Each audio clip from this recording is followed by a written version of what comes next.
Many areas in Cape Town, including retirement centres, are making sure that the elderly and infirm are not left out. Long queues have also been reported at the water springs in Newlands. Some supermarkets have also run out of stock of bottled water as the panic sets in among residents. From mid-April, that's when day zero is estimated to arrive, residents will have to collect their 25 litres of water from various distribution points. The Worldwide Fund for Nature is an organization that has been involved in keeping people in Cape Town informed about how to prepare for day zero. Now, it has a long-standing Freshwater Programme within itself and will help us, and now to help us unpack the state of readiness for the day. This from its viewpoint, and joining us now from Cape Town is DR Morné du Plessis, the Chief Executive Officer of WWF South Africa. Dr. du Plessis, a very good afternoon and thank you so much for joining us. Now, first of all, there's been so much debate with the water situation in Cape Town. Some saying it's a result of climate change and others saying it's just mismanagement on the part of the authorities. Where do you stand as WWF on this issue? Thank you. I think it's clear that we're dealing with a combination of events here. Certainly since the early 2000s, it was clear that the infrastructure required for the growth in the population and activity, economic activity of the Western Cape, that we needed to do something significant to go into the future. So since 1995, the human population in Cape Town has grown by 80%, 80, yet the additional water sources have only grown by 15%. And so you get a mismatch in terms of the planning that was involved in terms of being ready for water shortages at this time. Then you put on top of that the consequences of changing climate patterns, changing rain patterns, and we find ourselves now in the midst of the most severe drought over the last 100 years. So we're effectively in a 100-year drought that has been the result of 3 successive seasons of rainfall that have not replenished our water sources. And you can understand that this cocktail of both planning that could have been better handled and infrastructure projects that could have been put in place better.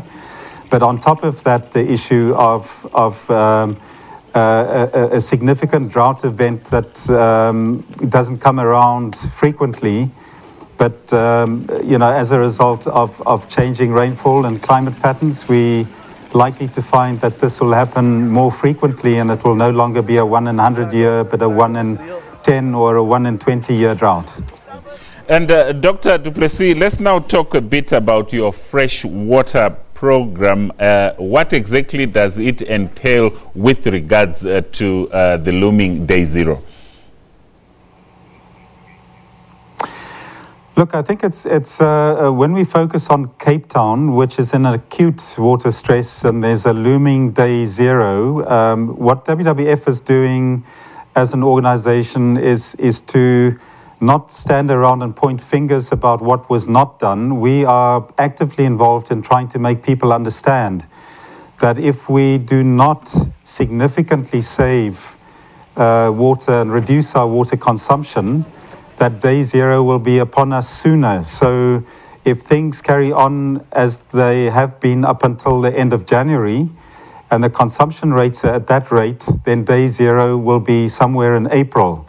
Yet we can do something about it by collectively as business, as individuals, to reduce our water consumption and to bat it out further towards the rainy season, because in Cape Town, of course, we get rain only in about May, June, around about their winter rains.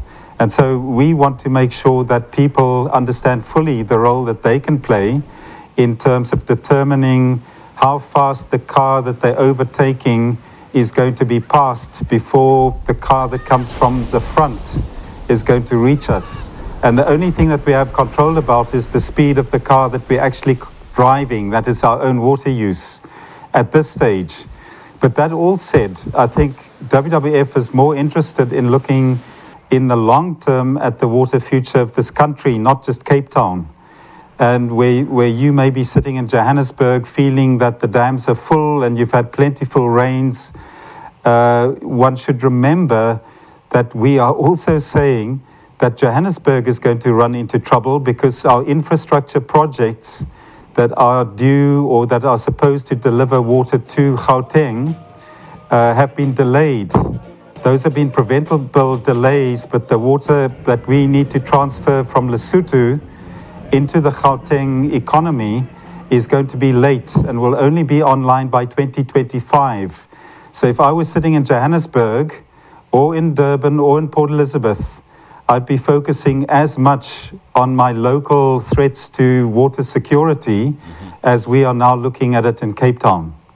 Now, do you, as an organization, support this collection of water from other provinces, like here in Gauteng, and delivering it to places like Cape Town? Why I'm asking, because the Department of Water and Sanitation just this week was actually warning Gauteng residents not to deliver bottled water to Cape Town, saying that this will put even more pressure on the supplies that we have here in Gauteng. Do you share that sentiment?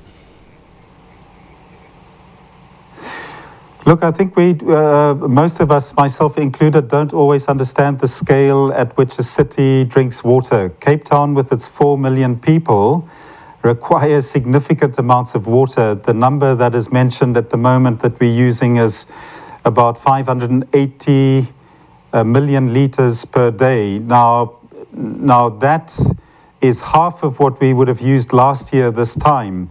So there's been a massive reduction, but it's still a massive volume that is not possible to truck in from friendly, well-meaning people in Gauteng, in other parts of the country. But at the same time, we've got to remember that every little bit helps. And I think the scale at which people can pass on bottled water to Cape Town will not have a massive impact on the water resources of Gauteng. And of course, into the future, when we look into the future here in Cape Town, we've got to ready ourselves for replenishing or for drawing more water from underground, because those are our best tanks of water, our best reservoirs. They're not open stretches of water that the sun sucks the water up in summer. The evaporation and open dams is phenomenal. And so in future, we're looking at future-proofing a place like the Western Cape increasingly by making water aquifer recharge, the recharging of those groundwater sources, a priority, and then to be able to rely on groundwater to a greater extent when we really need it. And I think we're going to have to go with open eyes. Everybody else in other parts of South Africa should be thinking about what is government doing, what is my local authority doing, what is the province doing in relation to looking at these water issues. I can tell you one thing, and I'm seeing it in Cape Town. When people stand in a queue for drinking water, they change their characters, their personalities in a way that is not good. Because water is such a precious resource, it will lead to a tremendous amount of conflict. And not only that, it really hampers our economy in the Western Cape. A lot of jobs, many tens of thousands of jobs have now been lost in agriculture. Seasonal jobs that cannot be sustained, and that, of course, creates all sorts of social insecurity. Water is absolutely essential and a source of a lot of our well-being, and on the flip side, a lot of our anguish and infighting. So it is something that we've got to plan properly, and we cannot just plan in Cape Town now. We've got to look at every place in the rest of South Africa. Yes, and talking exactly about that, into the future. Doctor, when we look at the drought situation in that part of the country, the focus so far appears to be Cape Town. Do you think enough is being done to shed the spotlight on other parts of the Western Cape that are also as drought-stricken? Briefly and lastly, Dr. Morné.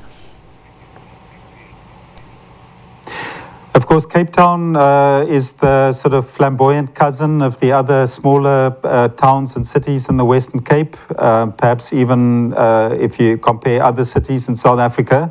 So it is, of course, going to attract a lot more attention. But we cannot take our eye off the ball.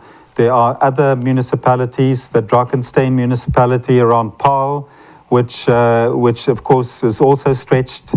Certainly, you know, we cannot over-focus only on one city, but there's a lived reality in Cape Town, and I think perhaps as a last message that the situation in Cape Town is a warning and a message to each and every one of us in South Africa.